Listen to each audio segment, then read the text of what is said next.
My name is Jessica. I'm 36 years old, and for most of my career, I've been the kind of person people describe with words like reliable, steady, or sometimes the more polite version of invisible: low maintenance.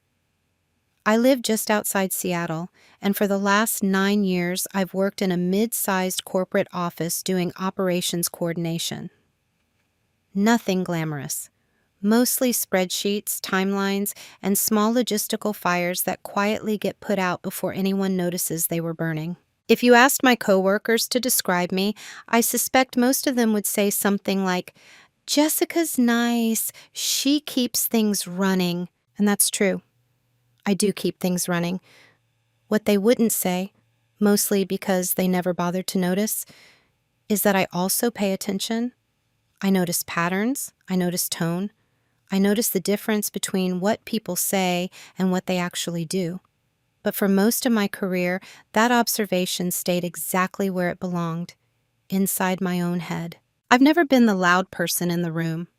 I don't argue in meetings, I don't compete for attention, and I've never believed that the best way to prove your value is to make the most noise about it. That approach worked well for a long time, until the day a coworker decided that leaving the office at 5:01 p.m. meant I was abandoning my responsibilities. Her name was Melissa, and one afternoon she sent a formal complaint to management saying exactly that. According to her message, I had developed a pattern of leaving early, and it was affecting team productivity. And the strange thing was, our company used a badge-based attendance system. Every entry, every exit, every single timestamp. And that system recorded something very interesting about Melissa's own schedule. Now, before I continue, I want to be clear about something. This isn't a story about revenge. There were no dramatic confrontations, no yelling across conference tables, no sudden heroic speeches. What happened unfolded quietly, slowly, almost like gravity doing its work. This is a story about how people assign roles to others, and how easily those roles can become invisible cages. It's also about what happens when someone who has been underestimated for a very long time decides not to argue, not to complain, but simply to pay attention and act accordingly. Looking back now, the situation seems almost absurd, but at the time, it taught me something important about silence, perception, and the quiet power of documented truth. So, before we go any further, let me ask you something. Have you ever realized that someone had already decided who you were, long before they actually knew you? Before the complaint email, before the quiet chain of events that followed, I was something very specific in that office. I was the dependable one. Every workplace seems to have a few people like that. The ones who rarely make noise but somehow keep the machinery running. If a report was missing, I probably knew where it was. If a deadline was drifting off schedule, I was usually the one who gently nudged it back into place. I didn't lead meetings, I didn't dominate conversations, but if something went wrong, people tended to look in my direction. Not because I caused the problem, but because they assumed I could quietly fix it. And for a long time, I didn't mind that role. There's a certain comfort in being the person others rely on, even if they don't always say it out loud. The office itself was a fairly typical corporate environment. Neutral carpets, glass meeting rooms with names like Summit and Harbor, a coffee machine that worked perfectly for 3 months every year and mysteriously broke the rest of the time. Our operations team sat in one large open section of the floor. Desks arranged in clusters, monitors glowing softly throughout the day. Most people came in around 8:30. Most people left around 5. And if you watched carefully, you'd notice that everyone had their own rhythm. Some people were loud contributors, the ones who liked brainstorming sessions and group discussions. Others were quiet specialists.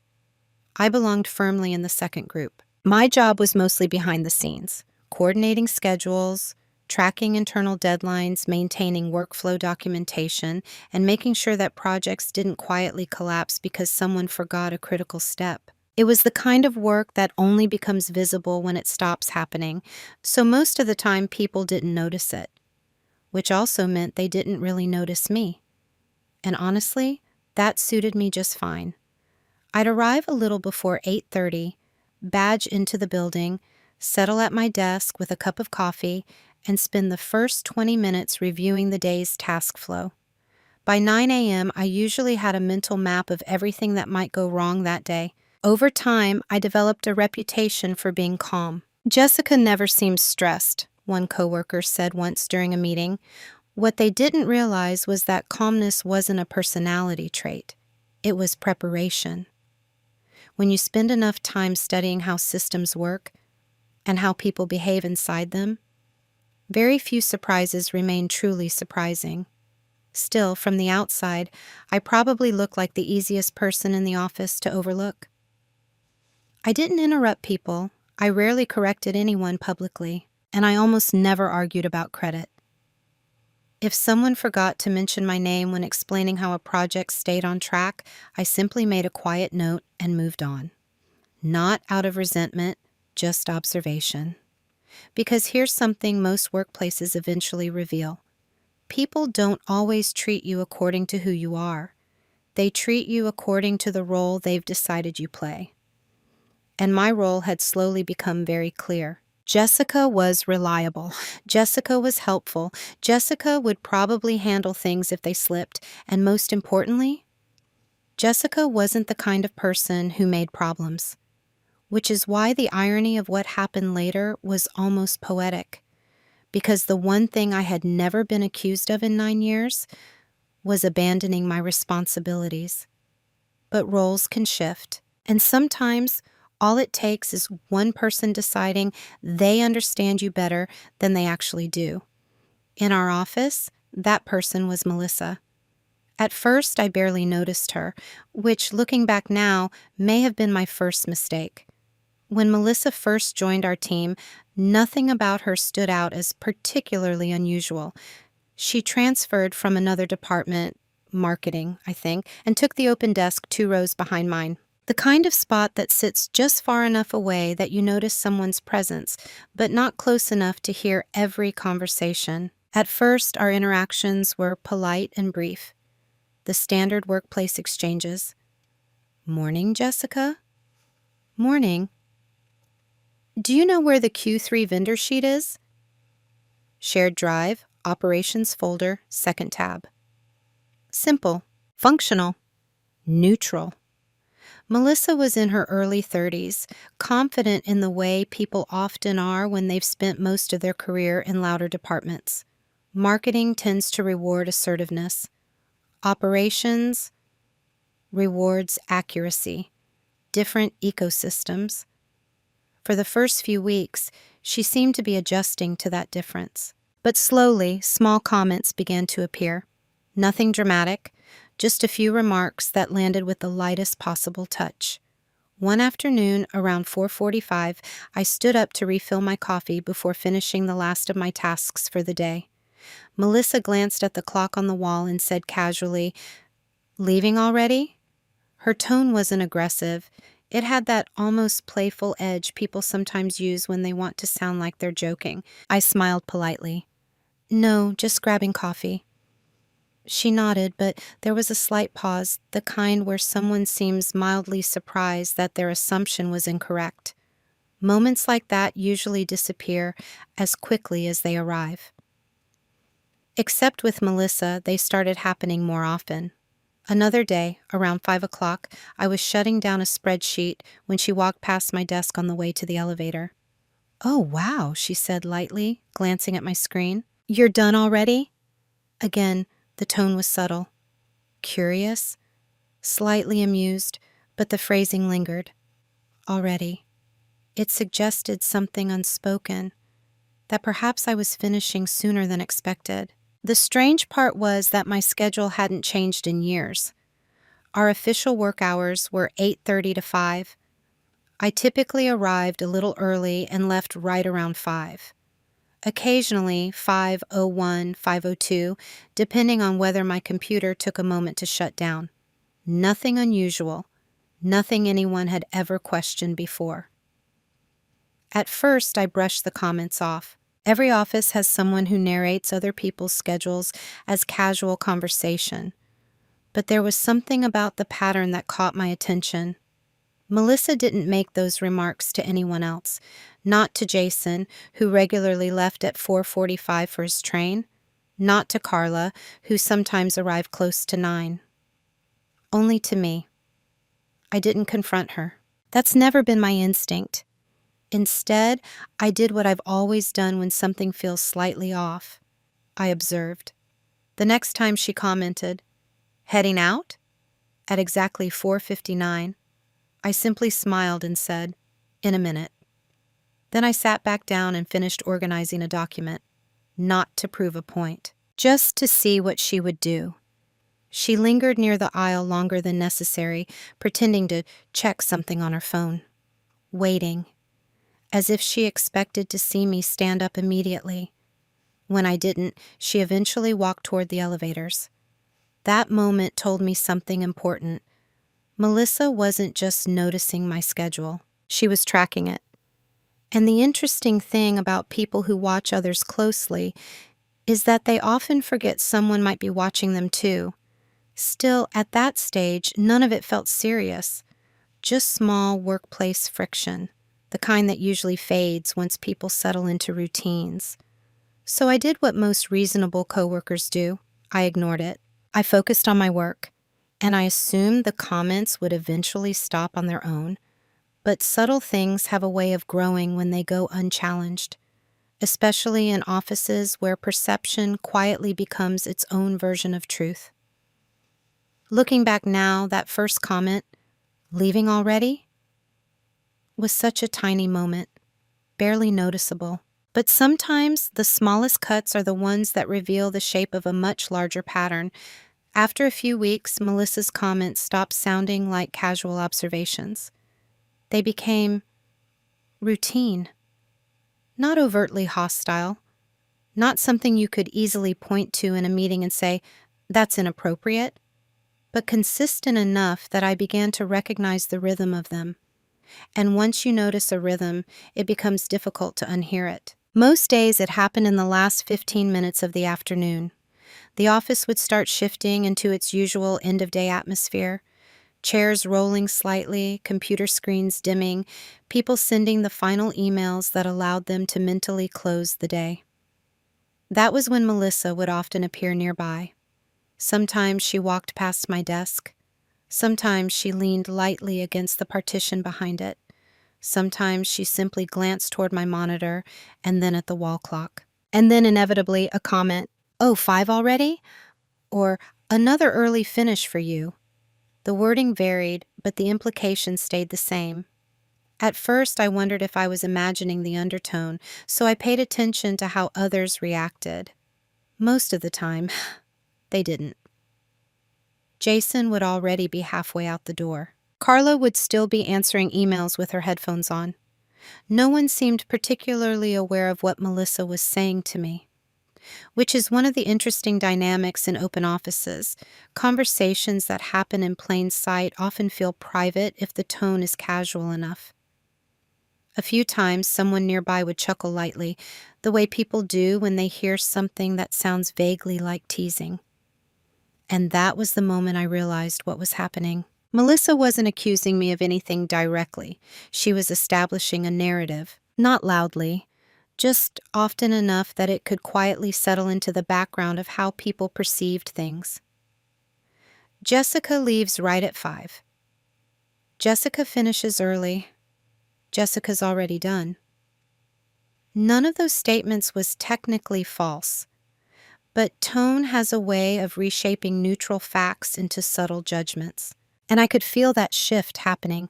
One afternoon, during a short team check-in, our manager asked if everyone felt comfortable with the current workload distribution. Melissa smiled and said, almost casually, "Well, some of us stay a little later when things get busy." She didn't look at anyone when she said it, but somehow the air in the room shifted just slightly. The comment floated there for a second. Then the conversation moved on. No one asked what she meant. No one challenged it. That's the strange thing about indirect criticism. It rarely invites confrontation. Instead, it plants a small seed of doubt. I remember sitting there, hands folded loosely in front of me, feeling a quiet internal debate begin. Part of me wanted to address it immediately, not aggressively, just clearly. Something simple like, our work hours end at 5 and my tasks are completed on schedule. But another part of me, the part that had spent years navigating office dynamics, recognized the risk in doing that. If I defended myself, I would suddenly become the person making it an issue. And in environments like ours, perception matters more than intent. So I stayed silent, not because I felt guilty, and not because I agreed with the implication, but I was still trying to understand the pattern fully. Melissa continued making the occasional remark over the following weeks. Each one is small enough to dismiss individually, but together they created something more persistent. A subtle reputation is beginning to form around me. The dependable person who maybe left a little early. The helpful coworker who might not stay as late as others. It was fascinating in a detached way, watching how easily a narrative could grow from repeated suggestion. Most people probably assumed I hadn't noticed, but I noticed everything. And the more I watched, the more one quiet realization began forming in the back of my mind. Melissa wasn't just commenting on my schedule. She was building a case, slowly, casually, patiently. What she didn't realize yet was that patience happened to be one of my strongest skills too. There's a moment in many workplace dynamics when something subtle becomes clear, not through a single event, but through accumulation. By the time Melissa's comments had been circulating for a couple of months, I realized something important. She had already decided what role I played in the office, and once someone assigns you a role, they tend to interpret everything you do through that lens. In Melissa's version of the story, I was the comfortable employee, the one who did solid work but never pushed beyond the minimum, the one who quietly clocked out exactly on time while others supposedly stayed later. It didn't matter that I regularly arrived before most people, or that many of the workflow systems the team relied on had originally been built by me, or that I often resolved issues before they even reached management. Those details were invisible, because they didn't fit the narrative she was building. Instead, the narrative was simpler. Jessica leaves at 5, and simplicity travels well in offices. The strange thing was, no one ever confronted me directly about it. There were no formal conversations, no manager pulling me aside to ask questions, just small shifts in tone. Occasionally, someone would glance at the clock when I stood up to leave. Once, during a particularly busy week, a coworker joked, "Careful, Jessica might disappear right at 5. He said it with a smile, and I smiled back. But that was the moment I realized the narrative had begun spreading beyond Melissa. Not aggressively, just casually, which is often how reputations change. One comment becomes a joke becomes an assumption, and eventually, the assumption starts feeling like a fact. Still, I didn't correct anyone. Part of that was temperament. I've never been someone who reacts quickly to small misunderstandings, but another part was curiosity. I wanted to see how far the narrative would travel, and what Melissa was ultimately trying to accomplish. Because people rarely build reputations around others without a purpose. Oh, sometimes they want attention. Sometimes they want influence. And sometimes they're preparing the ground for something more formal. During that period, I began noticing something else too. Melissa liked visibility. She volunteered for presentations, she spoke frequently during meetings, and she had a habit of mentioning how late she'd stayed the previous evening. "Oh, I didn't leave until almost 6 yesterday." Or, "I was still answering emails after 5. She didn't say these things in a complaining tone, more like quiet evidence of dedication. And the interesting thing about those statements was that they were often delivered in group settings, little signals of effort, little reminders of commitment, placed carefully into conversations. It didn't take long for me to see the structure forming. If Melissa could establish two ideas at the same time, that she stayed late and worked harder than expected, that I left promptly at 5, then a comparison would naturally emerge without her needing to say it explicitly. It was a clever strategy, subtle, socially acceptable, difficult to challenge without sounding defensive. And I have to admit, from a purely analytical perspective, I almost admired the patience behind it. But there was one thing Melissa didn't seem to understand about me. She assumed my silence meant I wasn't paying attention, that I either didn't notice the pattern or didn't care. In reality, silence can mean many things. Sometimes it means avoidance. Sometimes it means uncertainty. And sometimes it means someone is taking the time to understand the entire system before making a move. At that point, I still hadn't decided whether Melissa's behavior mattered enough to address. Workplace narratives come and go all the time. Most fade away on their own. But a small part of me had begun wondering something.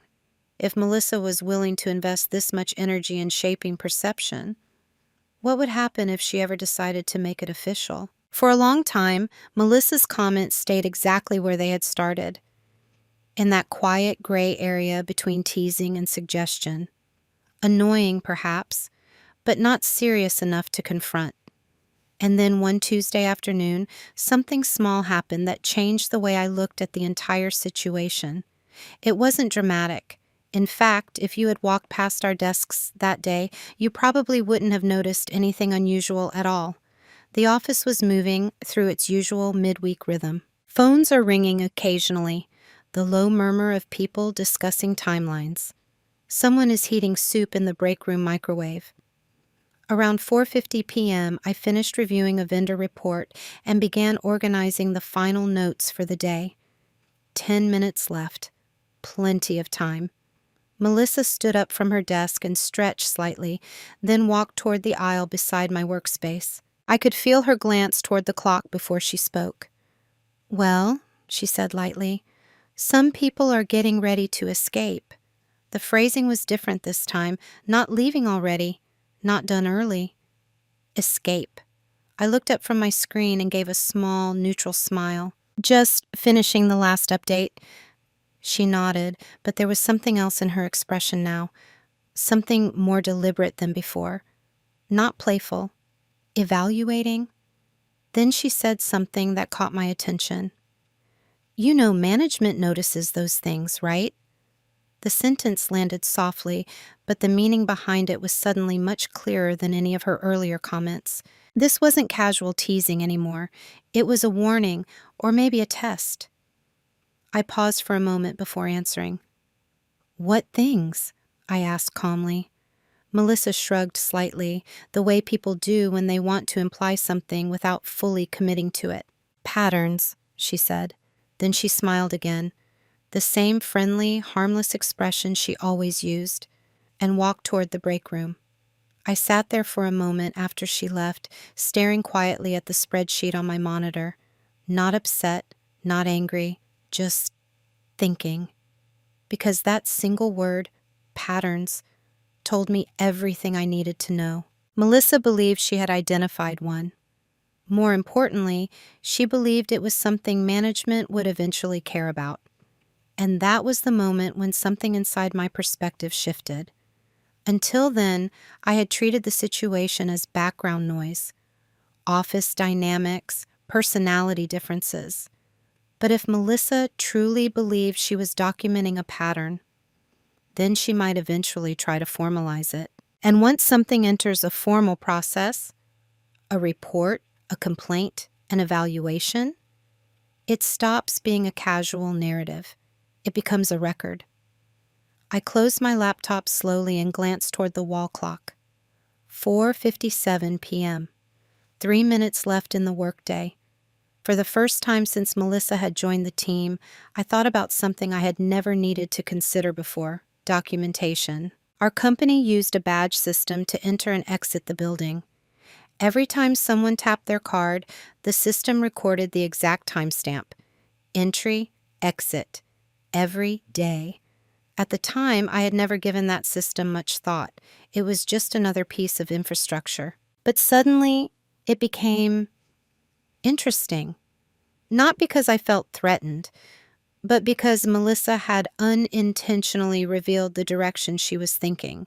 If she believed there was a pattern, she was probably relying on observation and perception. What she didn't seem to realize was that our workplace had something stronger than perception. It had data.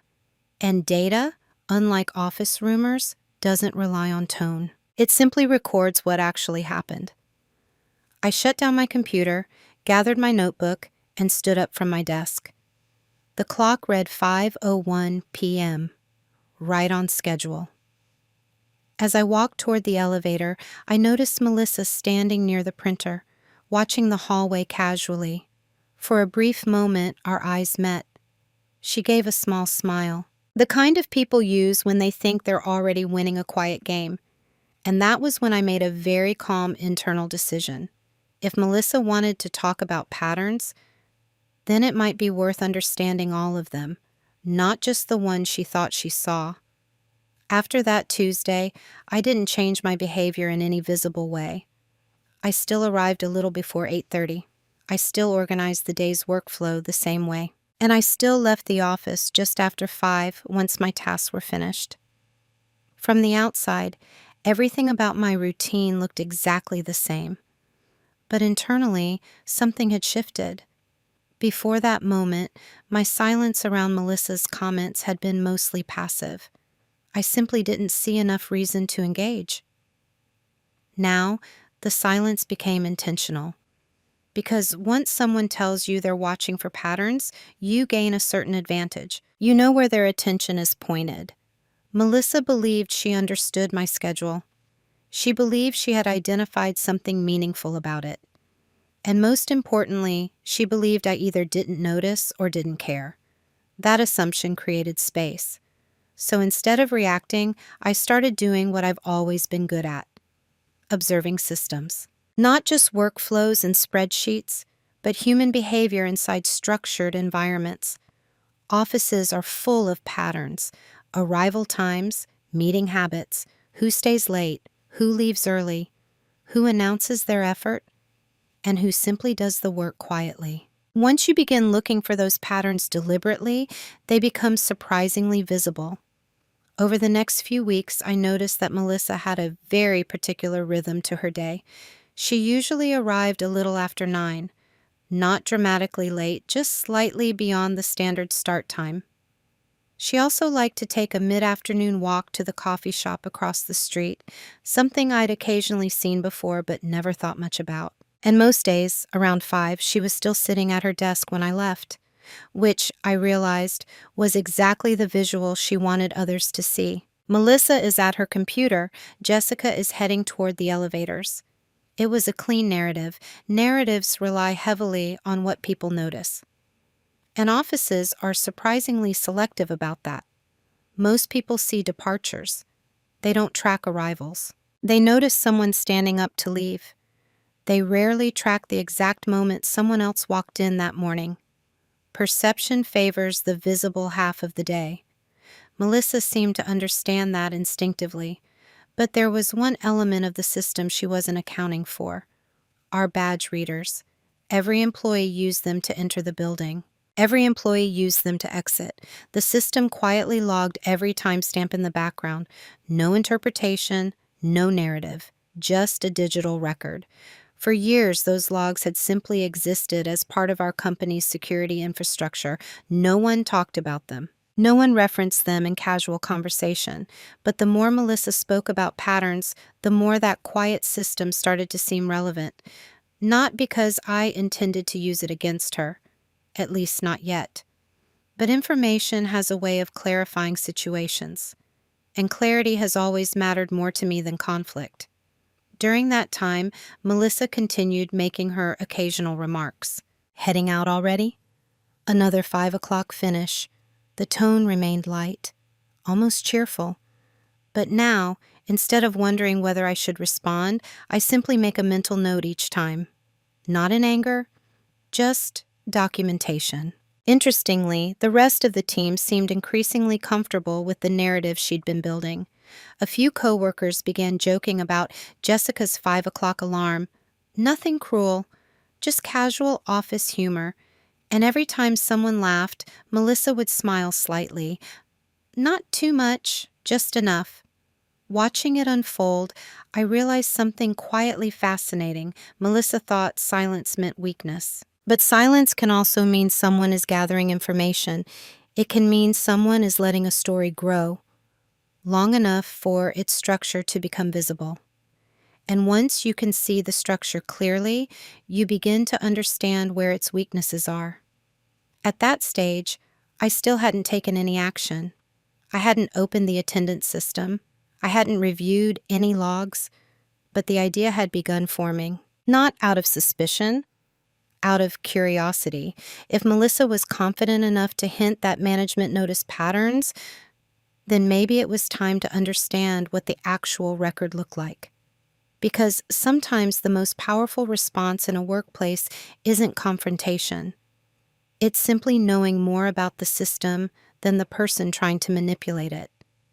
The interesting thing about preparation is that when done correctly, it looks exactly like nothing at all. From the outside, my days continued exactly as they always had. Same arrival time, same quiet workflow, same calm exit a few minutes after 5. Melissa's small comments continued in the background, almost like a running soundtrack to the end of each workday. But internally, I had begun shifting into a different mode, the same one I use when a project starts showing signs of structural risk. Not an alarm, just methodical attention. The first step was understanding the system that Melissa seemed so confident about. Our company's badge access platform was managed by the IT department, but operations staff occasionally had limited reporting access for scheduling and safety audits. I had used it once before, years earlier during a building evacuation drill review. It wasn't secret information, just something most employees never bothered to look at. One quiet Thursday morning, before most of the office had arrived, I logged into the internal portal and opened the attendance dashboard. Rows of timestamps appeared. Entry logs, exit logs, employee ID numbers are attached to each one. The interface was simple, almost boring, but the moment I realized how much historical data it contained, I felt something settle into place. Months of records. Every day. Every badge swipe. For a moment, I simply looked at the system without touching anything. Because information like that carries a certain weight. It's one thing to suspect a narrative is inaccurate. It's another to confirm it with numbers. Eventually, I filtered the records to my own ID. The pattern was exactly what I expected. Most days, I entered the building between 8:22 and 8:28 a.m. Most days, I exited between 5 and 5:03 p.m. Consistent, predictable, fully within company hours. Nothing even remotely unusual. I sat back slightly in my chair and considered whether I needed to look any further. Technically, I didn't. If Melissa ever tried to escalate her comments into something formal, my own record would speak clearly enough. But curiosity is a difficult instinct to ignore once it starts moving. And Melissa had been very confident about patterns. So I searched for one more employee ID, Melissa's. For a moment, I wondered if I was overthinking the situation. Maybe her schedule would simply show the same normal variations everyone else had. Maybe the entire thing was just personality friction. But as the records loaded on the screen, something immediately stood out. Not dramatic, just interesting. Her average arrival time hovered around 9:07 a.m., some days earlier, some days closer to 9:15. Still within flexible company policy technically, but noticeably later than most of the team. More intriguing was the exit pattern. Melissa often left the building around 5:40 p.m. occasionally closer to 6, which explained why she frequently appeared to still be working when others left. But then I noticed another column in the log, midday exits, short badge swipes that showed someone leaving the building and returning, coffee breaks, lunch trips, normal things, except that Melissa's pattern had a particular consistency. Almost every afternoon between 3:10 and 3:35 p.m., there was a brief exit and a return 20 minutes later. Again. Not illegal, not even unusual. Many people stepped out for coffee during the day, but the total time added up. And when you looked at the full daily timeline, arrival, afternoon exits, final departure, the picture became much more complex than the narrative Melissa had been suggesting. She didn't simply stay later. Her schedule had its own structure, one that looked very different when viewed through the full system record. I closed the dashboard slowly and leaned back in my chair, not with satisfaction, not with triumph, just clarity. Melissa's comments had been based on what people saw. Jessica is leaving at 5. Melissa is still sitting at her desk, but the attendance system recorded the entire day. And the full record told a more balanced story. At that moment, I still had no intention of confronting her, no intention of exposing anything. The information simply existed now, quietly, like a document in a file cabinet. But having that clarity changed the way I listened to her comments, because every time she said something like, "Another early finish for you," I knew she was relying on a very narrow slice of the day's timeline, the visible slice. And the strange thing about narratives built on partial visibility is that they tend to collapse the moment someone opens the full record. Still, I kept that realization entirely to myself. Melissa continued believing she understood the situation.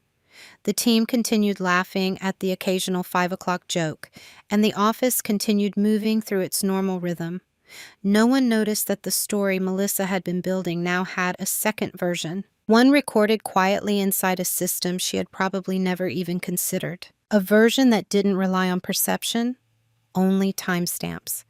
And sometimes the most powerful position you can occupy in a workplace is simply being the person who understands the system better than everyone else.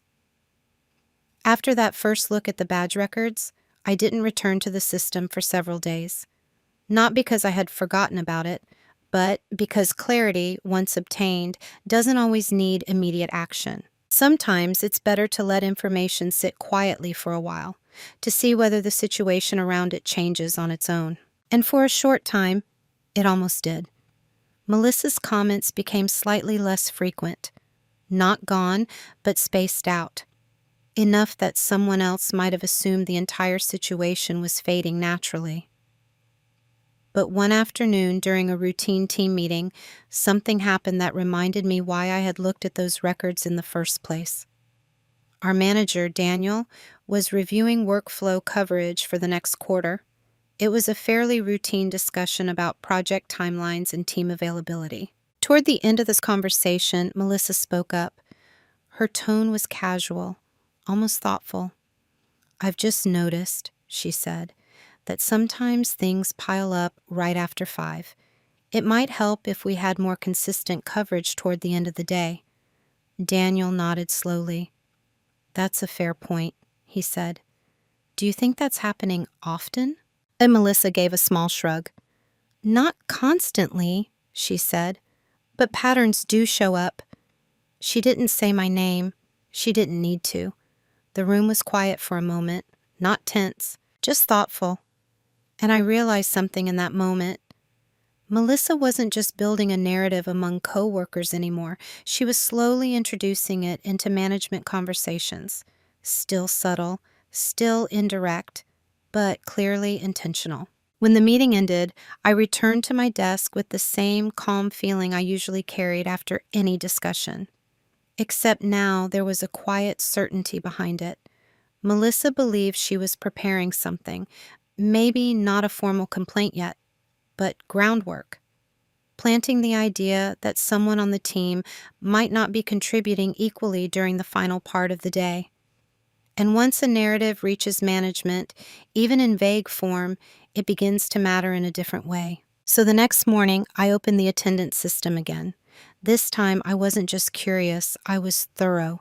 I reviewed 3 full months of logs, not just my own, not just Melissa's, the entire team's. Patterns emerged quickly. Jason often arrived at 8:45 and left around 4:45 because of his commuter train schedule. Carla tended to work slightly later on Mondays and Wednesdays. A few others had small variations depending on project deadlines. Everyone had a rhythm. But Melissa's pattern remained one of the most distinctive. Late arrivals compared to the team average. Consistent mid-afternoon exits. Later departures created the visual impression of extended work hours. When you viewed only the final piece of the day, her narrative made sense. When you viewed the entire timeline, it looked balanced, human, normal, but certainly not evidence that anyone else was leaving irresponsibly. I exported a small summary of the data for myself. Nothing dramatic, just a simple timeline comparison across several weeks. Then I saved it in a folder with a name that sounded completely ordinary. Project References. And that was it. No emails. No reports. No conversations. The information simply existed now. Quietly organized. What surprised me most was how calm the realization felt. I didn't feel angry at Melissa. If anything, I felt a strange kind of respect for the patience she had shown while building her narrative. It had taken time, consistency, confidence.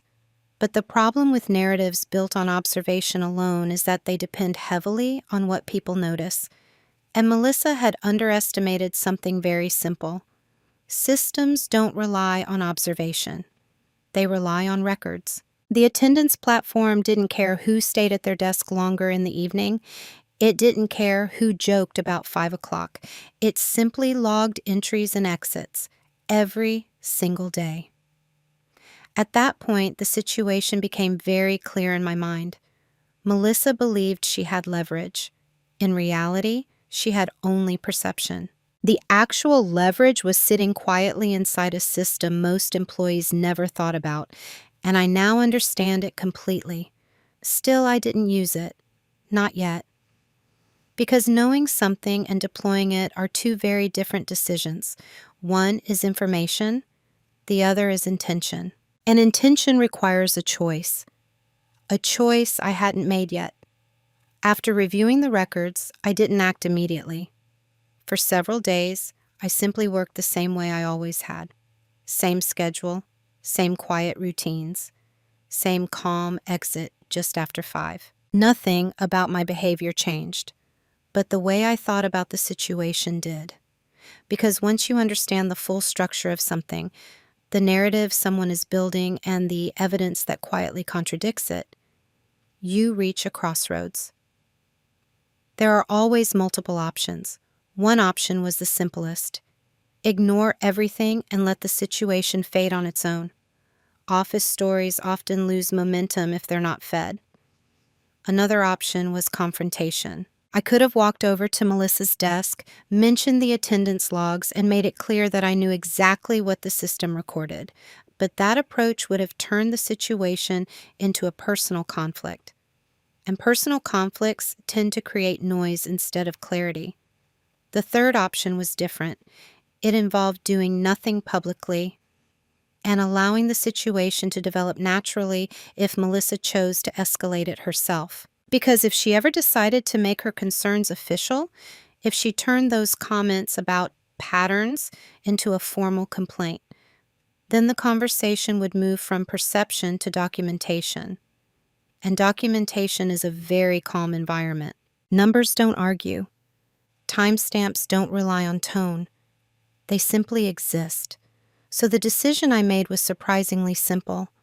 I would not accuse her of anything. I would not defend myself preemptively. I would simply continue working exactly as I had for years. And if Melissa ever decided to bring the situation to management, then the system she had overlooked would quietly speak for itself. Sometimes the most irreversible decision isn't taking action. It's choosing not to interrupt someone who believes they're building a strong case.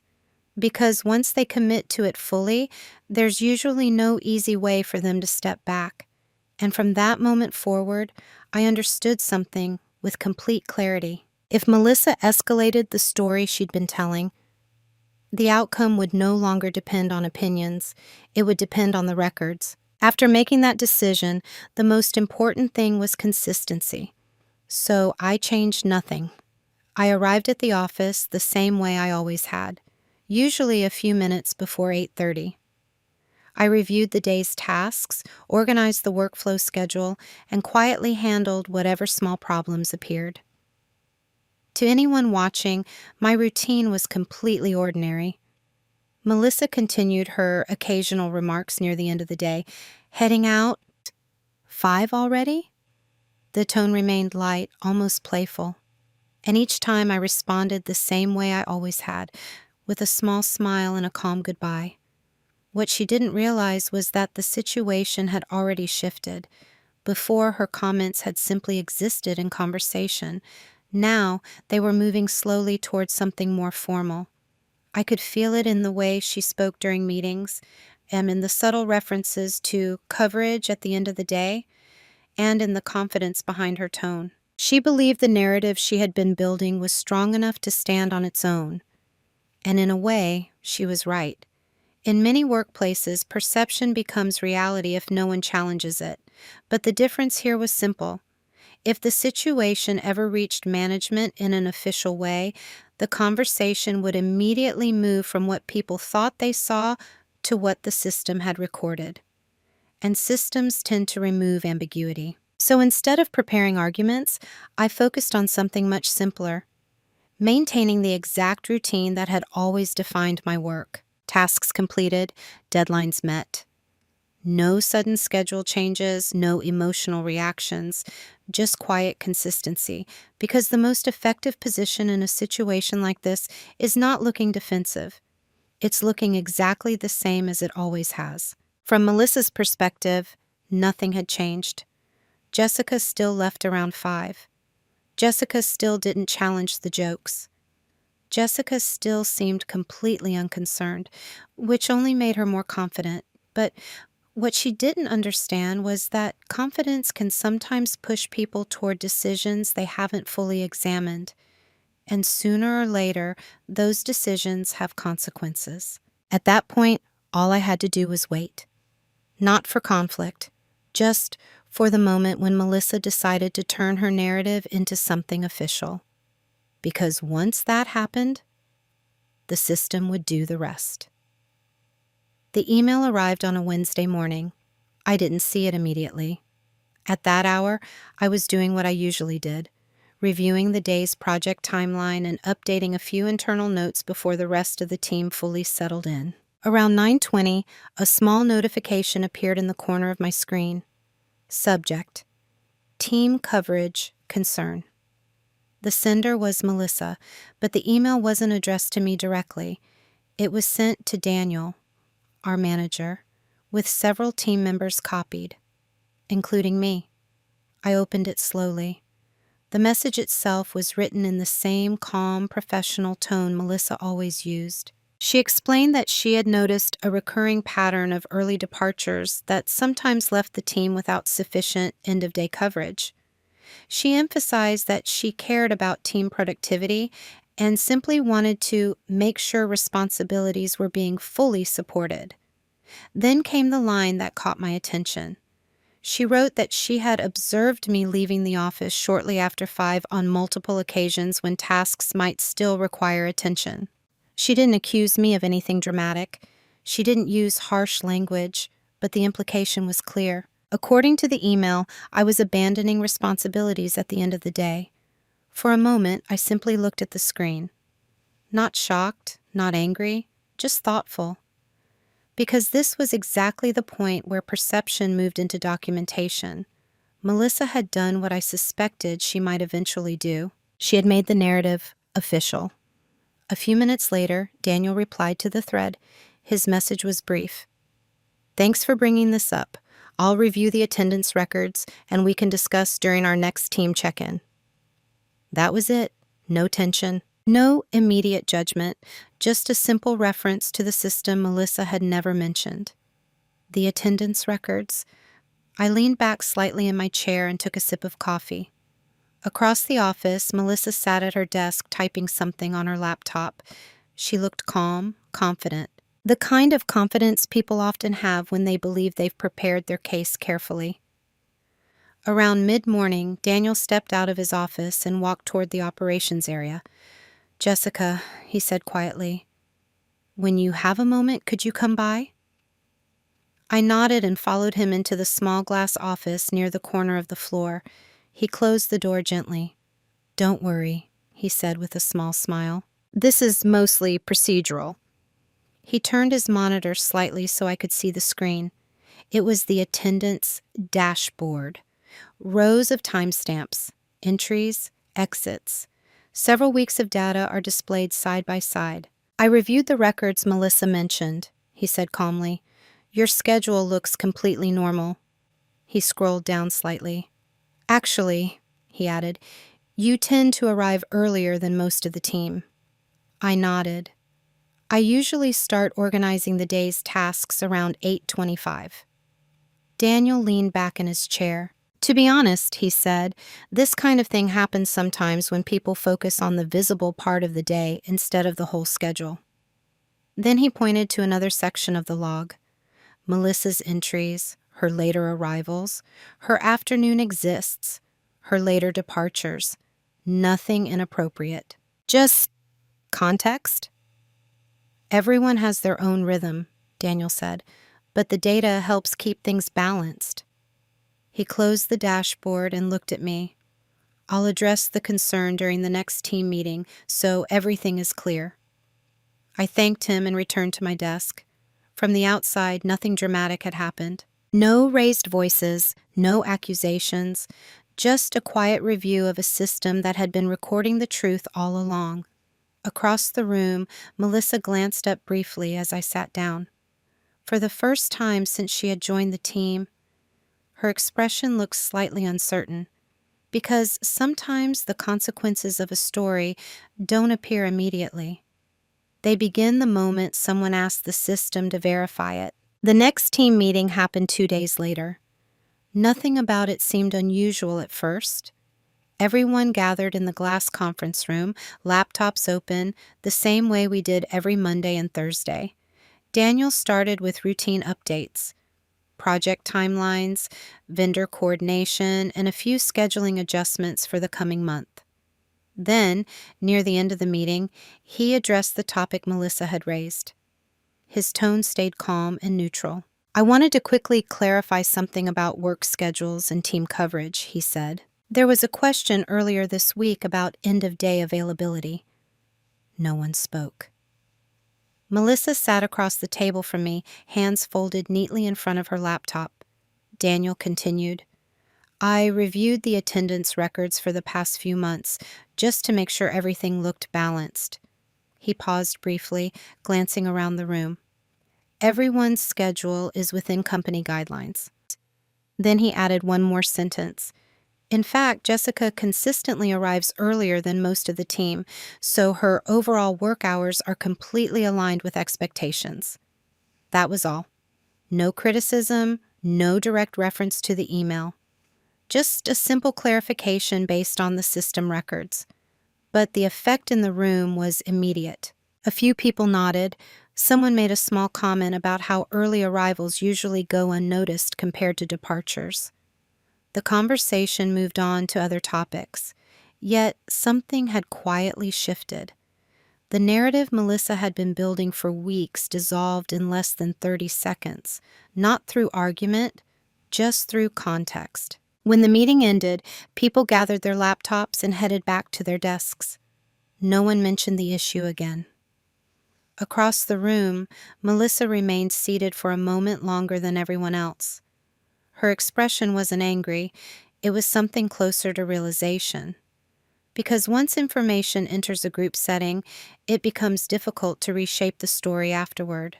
The problem with a narrative built on observation alone is that once the full record appears, there's very little left to debate. And by the time Melissa understood that, the situation had already passed the point where it could be quietly corrected. Sometimes the most uncomfortable consequence isn't punishment. It's simply realizing that the system saw more than you expected. Later that afternoon, as the office settled back into its quiet rhythm, Melissa approached my desk. She didn't look angry, just composed in the careful way people become when they know a situation hasn't gone the way they expected. "Hey, Jessica," she said. I looked up from my screen. "Hi." There was a brief pause. "I didn't mean for that email to become a whole thing," she said. "I was just trying to make sure the team was covered." Her voice was calm, almost diplomatic.